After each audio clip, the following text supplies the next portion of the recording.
Fossils, like the one showed here, are the past remains of any once living creature. But it doesn't just include animals, it also includes plants. Here are some reasons why fossils are so important. Firstly, fossils are one of the reasons that we know dinosaurs lived millions of years ago.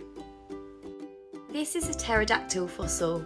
If we didn't have fossils, we wouldn't be able to see the really noticeable wings each side of the pterodactyl's spine. This fossil is called a coprolite, which is actually a poo fossil. But coprolites are really important because it helps us know what animals used to eat.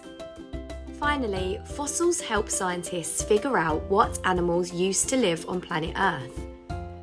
Here is a fossil of a dodo, which unfortunately is now extinct.